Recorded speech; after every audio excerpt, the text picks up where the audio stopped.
Thank you, everyone. It's an honor being here. As he said, my name is Shane Balkowitsch.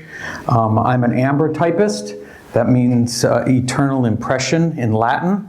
And the images that I make are made out of pure silver on glass, and they'll last 1,000 years. I started my journey on October 4th, 2012. I had never owned a camera. I'd never taken a class in photography, never read a book in photography, and I just chased this historic process. This is a photograph of me in my first studio, my makeshift studio I call it. It was some humble beginnings with my first 5x7 camera. On October 4th, 2012, I made my first exposure. Then I upgraded some years later, about 6 years later, I upgraded to my natural light photography studio, which is the first natural light photography studio built in the country in over 125 years.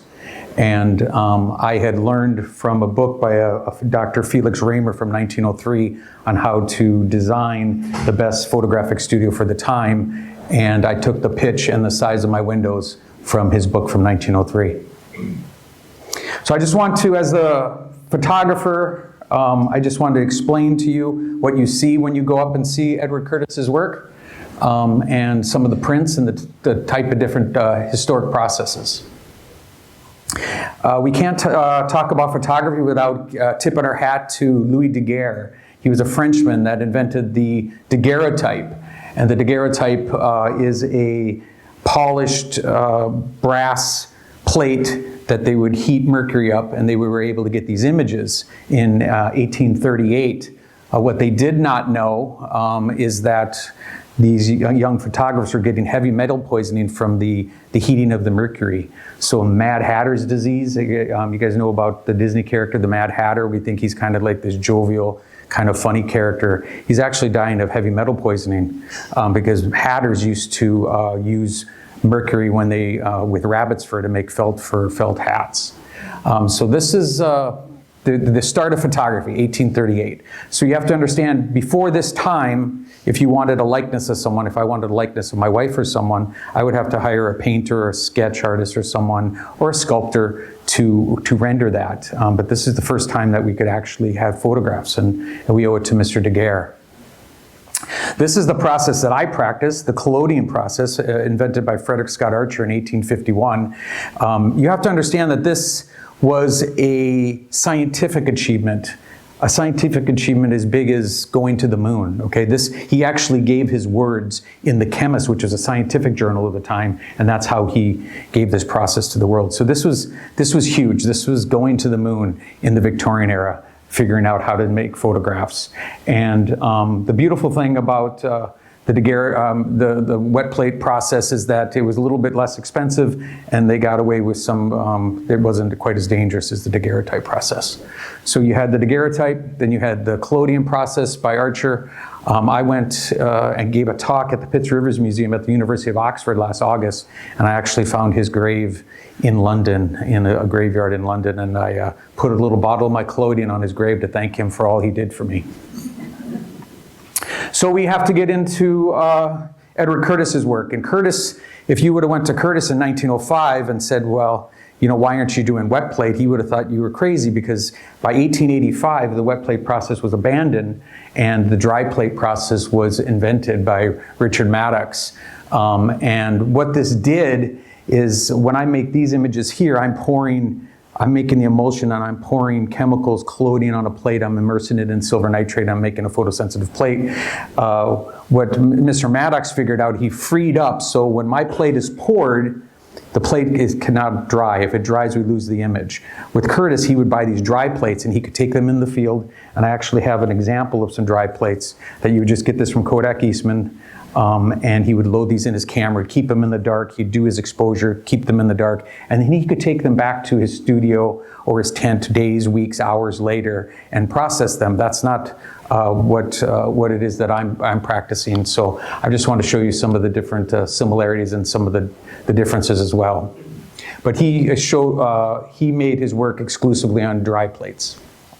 And here's an example of the Kodak Eastman company where they were making their dry plates, and another example of the dry plate boxes of plates that he would have purchased to make his photographs. My process requires a darkroom. If Mr. Curtis was in the field and wanted to see one of the photographs that he had just taken, right? Maybe he's got this important sheaf in front of him and he wants to see, okay, I can't wait 3 weeks to see whether or not I got this exposure. He would have to develop everything in one of these historical darkrooms, and I have to use one of these in the field as well. All of these things on this list, if I miss one of these items, I'm standing there. I can give you an example. So I went down to Minnesota and photographed Jordan Peterson here, probably the most famous psychologist in the last 100 years. And if anything, this is the pile of stuff that I had to load up in my Bronco. If any one of those items was not there when I arrived to see Mr. Peterson, I was not able to take his picture on that day. Greta Thunberg, Swedish environmentalist, that's her, me in my darkroom out of the back of my old Hummer. She's watching me process the plates in the field. I just kind of did this as fun. Roger Fenton's 1855 rolling darkroom. That's his apprentice there sitting there, it would have been horse-drawn. And then I thought, well, I can reproduce that on my Hummer. So I sit on the hood of my Hummer and put my camera there. So this is the man of the hour, Edward Curtis. Born February 19th, 1868 to October 19th, 1952. He died at 82 years of age. This is a photograph of his large format camera. This is important for you to understand, okay? Not everyone had these iPhones in our back pocket, right? Not everyone had a camera with them at any moment in time. This is what you would have to carry around if you wanted to get a photograph in the early 1900s. Here's a photograph. I had never seen this before I researched my talk here. Here's a photograph of Edward Curtis working in the field with his tent. So you just have to put yourself back in that era to think what it took for him to achieve what he did to achieve. I'm going to go briefly over the photographic techniques that Mr. Curtis practiced. There's the photogravure. It turns out that 98% of the photographs he ever took, but the prints that he had ever made, were in this process, which is rather extraordinary, because in order to make these prints, he had to make these etched copper plates, and then he would print off the copper plates. So not only did he have to make the glass plate, the glass negative, and get that photograph, then he had to translate that into this copper plate and etch this copper, and then he would do his contact prints from that. So we were talking earlier today, it was rather amazing that he picked this very difficult process on top of everything else, like just going out in the field and getting these photographs to begin with wasn't difficult enough, but then the print process that he decided to undertake was very, very difficult as well. So he wasn't doing himself any favors, but I think the imagery is better for it. He would do gold tone prints as well. These were prints that were on glass, so they were very similar to my prints. So the final image, this isn't a paper print at all, that would have been on, the final images on glass. And then he also did gold tones on paper prints. So the final prints here was on paper. And these are all, you can go up to the exhibit.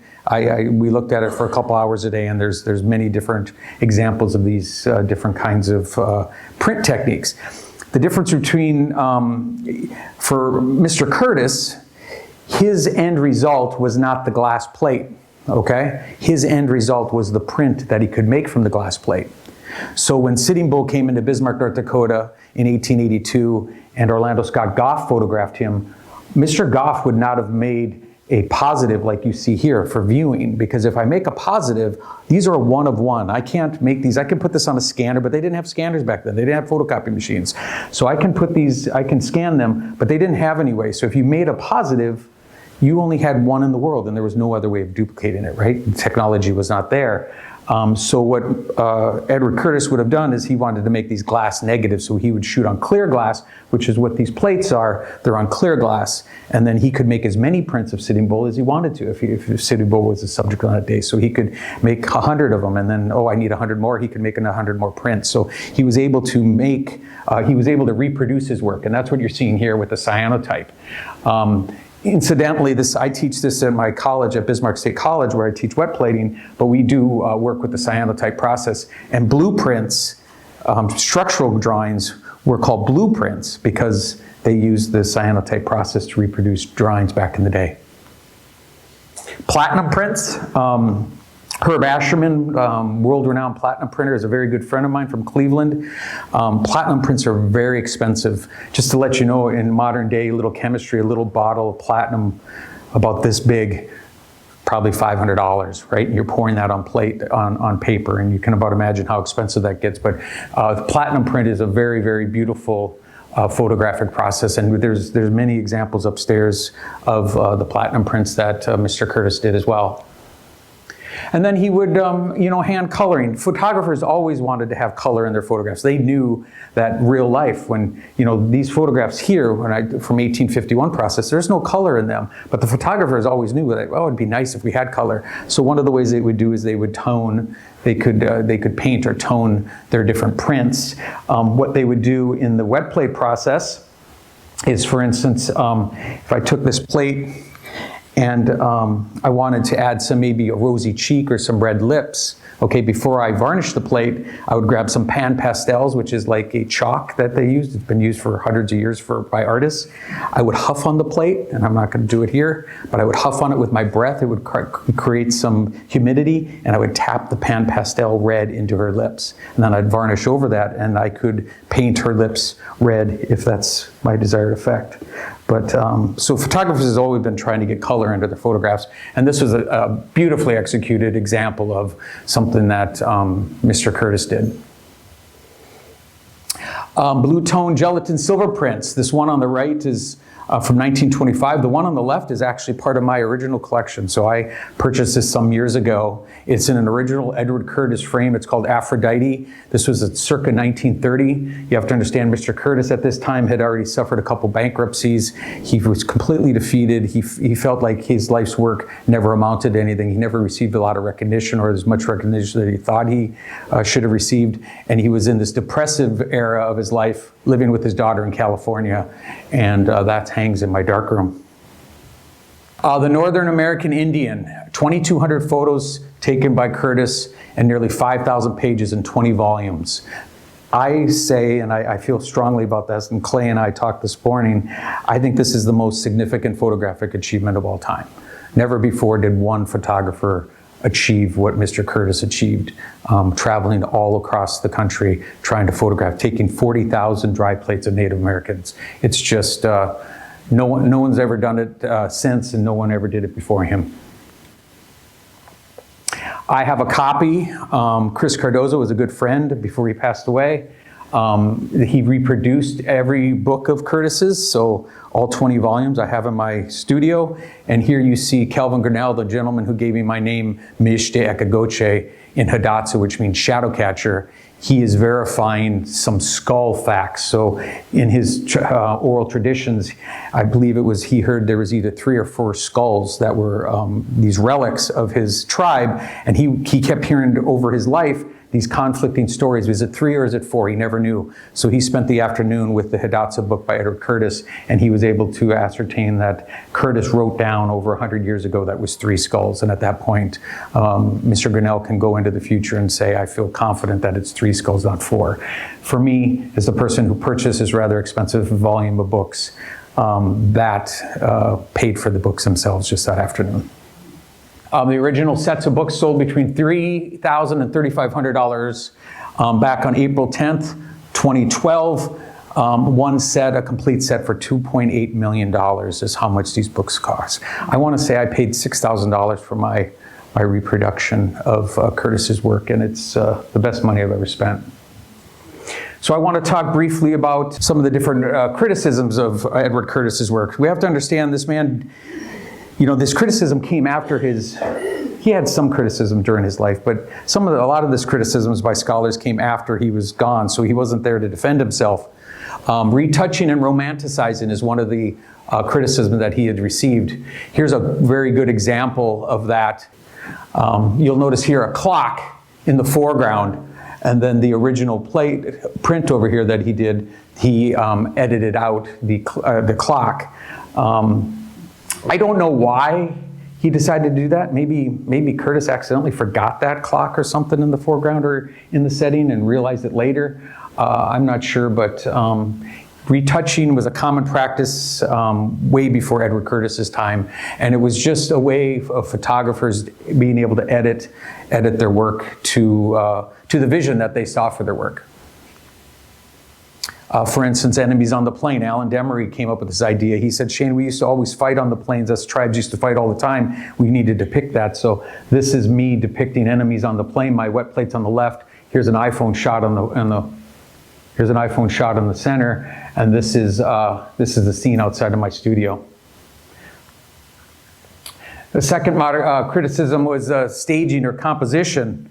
People have criticized Mr. Curtis for staging. Well, what you don't understand, if you've never been in the field trying to photograph subjects, is that you just don't, I showed you guys a photograph of his camera earlier, right? I mean, you think he just has that mounted and up on its tripod up on this bluff, and this Native American just happens to come along with his eagle in his hand and stands there, and that Curtis goes, wow, I can't believe it, this happened right before my eyes, let me open the shutter. That's not how this works, and why it doesn't work that way, and that's why this criticism is unfair to Mr. Curtis, is you had to compose everything. Just like I just showed you how I had to compose that shot of Alan Demery putting a spear into his enemy. You had to compose it. There's no other way of doing it. You did not have, these were long exposures. There was no click, click, click, click, click, let me take this. He had to have the plate ready, he had to have the plate holder, he had to have his camera ready, he had to focus everything, he had to get that camera all the way up on that bluff to get this image. So here's another crossing the lake. Another one here, you know, I can only assume that Curtis probably had instructed his subject to hold still for the long exposure when it's supposed to be an action shot, right? He's throwing a spear into a fish or something. He's fishing. Even a 1 second exposure would be blurry if the subject was not in position. So it wasn't like Curtis opened up his camera and he could thrust. He had to thrust, and Curtis said, hold it. He would take the exposure and they would get the shot. One of his most famous photographs, The Vanishing Race. It's an orotone. You can actually see this upstairs, which is, it almost brought me to tears when I saw it today. It's said that Curtis looked for this exact composition for over 4 years. If he would have needed a second exposure, if he would have found that valley, if he would have found that backdrop and that exact place to make this photograph, I can envision him calling those horses back around him, right? You have your camera set up.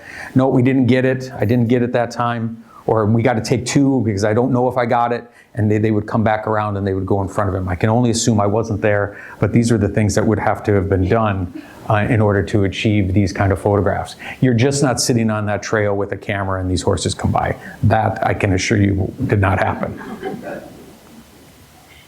And it was just not Curtis that was doing this as well. So Roland Reed in 1907, he wrote in his, I read a book, so this particular one, he wrote in his journal about how he didn't get that canoe shot. Like he had this idea with the one gentleman rowing and the other man with his drawn bow, and they would have to, no, we didn't get it. They'd have to go back around and they'd have to get it perfectly. And he had to compose it. There was no other way of getting this. If you wanted to capture it, this is the way you had to do it. And I know firsthand. How do I know firsthand? Because here's a rowboat at McDowell Dam. My very good friend Lou Hoffermill on August 29, 2015. I had to photograph him on a lake with his rowboat that he had just made himself. He completely made this by hand. And I told him, well, as soon as you get it done, it took him 1.5 years. I'm going to take your wet plate. And I knew what it took to get this. And there was a lot of, Lou, you're moving. Lou, you're making too many waves with the oars. Lou, you know, bring it back around. So it took us 2.5 hours, 3 hours to get this one shot right. Okay? So we have to drop this mentality that photography is instant. That's not what it was. I want to say this was a 2-second exposure, and we were very lucky that day. Anyone who lives in North Dakota, there was absolutely no wind, and there's never no wind in North Dakota. So, modern criticism number 3, dressing up Native Americans. They did some analysis of the total number of photographs that show multiple, so there was war bonnets that would be shown on one chief and then that same war bonnet would be on another chief, or there was a shirt that was on one chief and a shirt would be on another chief. My only explanation or my thoughts on this is that by the early 1900s, the modern white man's clothing would have made itself apparent in these Native Americans. So they would have worn this. I can only assume that they would have been wearing some of, a white man's shirt or some boots or something like that, or some pants. And Curtis had this romantic idea of, he knew what they would look like normally without that introduction. And so there are some instances, but it was a very, of all the 40,000 plates, only 57 times out of 2,200 portraits that exist in that larger volume of books does one garment or prop appear more than once. We must ask ourselves, is the world better with or without Curtis's historical photographic records? I know my answer. It is a resounding yes. Nobody is going to pull off the most significant photographic achievement of all time without having detractors. Maybe because of my own personal experience with Native Americans and these older photographic processes make me biased. Maybe because I have had many Native Americans enter my studio with a copy of a Curtis photograph of one of their relatives in their hand. Maybe I understand what it would have taken to pull this off with no modern day luxuries or technologies.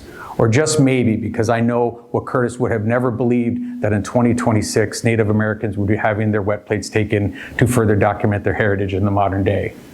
Critics will come and go, but what we can be sure of is Curtis's work will remain long after the final scholar utters his last words. So if we didn't have Curtis's photographs, right? Like if he didn't do this, like we say, okay, with all these warts and stuff and all these criticisms that these people said about his work, if we didn't have it, would the world be a worse place? What is the alternative to photography? Well, the answer to that question is paintings, right? Here's some paintings done by traditional Native Americans. Beautiful, beautifully done. Okay, in color too. 1894, 1880, 1900. This bottom one here, done on a hide, a buffalo hide, was done in the same era that Curtis's work was done. Or we can do paintings here. We can do more. George Catlin depicted the past. The fact is I wasn't there for this painting either. I assume Mr. Catlin, he had integrity and wanted to have the colors right and the garments right and everything. But does the paintbrush elicit the same historical document that this photograph elicits? And my argument is it doesn't. Like, this is as close as we can get to being on that plane at that little body of water on that given day in 1907, an oasis in the Badlands. It is not the critic who counts, not the man who points out how the strong man stumbles or where the doer of deeds could have done better. The credit belongs to the man who is actually in the arena, whose face is marred by dust and sweat and blood, who strives valiantly, who errs and comes up short again and again, because there is no effort without error or shortcoming. But who knows the greatest enthusiasms, the great devotions, who spends himself in a worthy cause, who at the best knows in the end the triumph of high achievement, and who at the worst, if he fails, at least he fails with daring greatly, so that his place shall never be with those cold and timid souls who knew neither victory nor defeat. Teddy Roosevelt said those words. So I knew I was invited down here.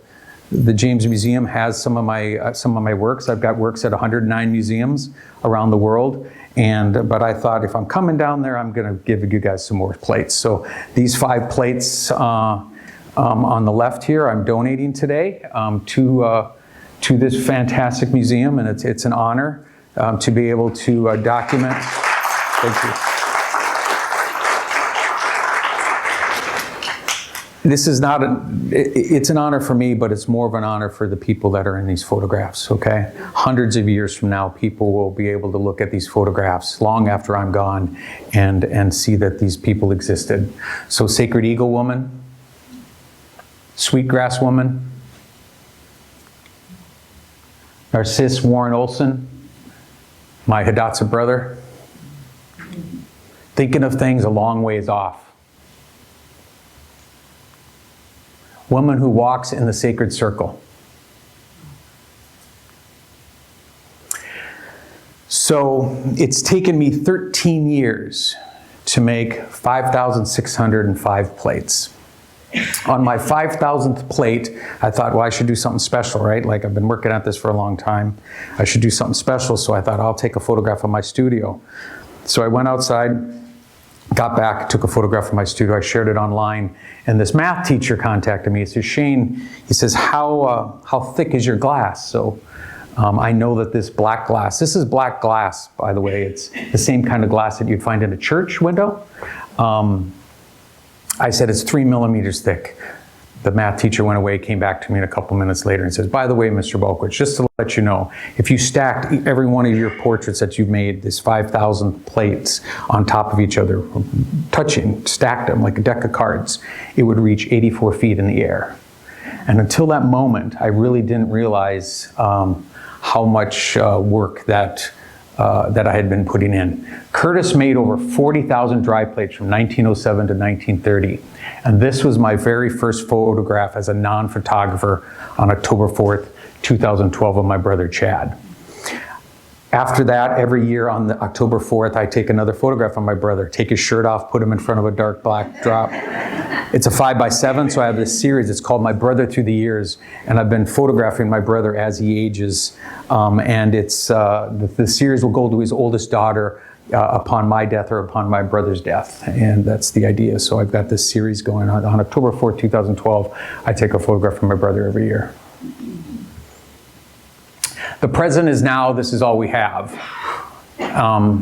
All we have is the present. Yesterday is but a low-resolution memory. Tomorrow cannot be predicted or expected. This present moment is where we live our lives 1 second at a time. What better way to immortalize our time here than with photography? It is the only proof or record we have of what happened in the past. The written and spoken words are fraught with mistakes, biases, misunderstandings, and imperfections. A perfect photographic record gives us the best chance at understanding history. In the end, it is all we have. I happen to think it is important to capture these moments as they occur. I want to prove that I existed with the works that I created. Thank you.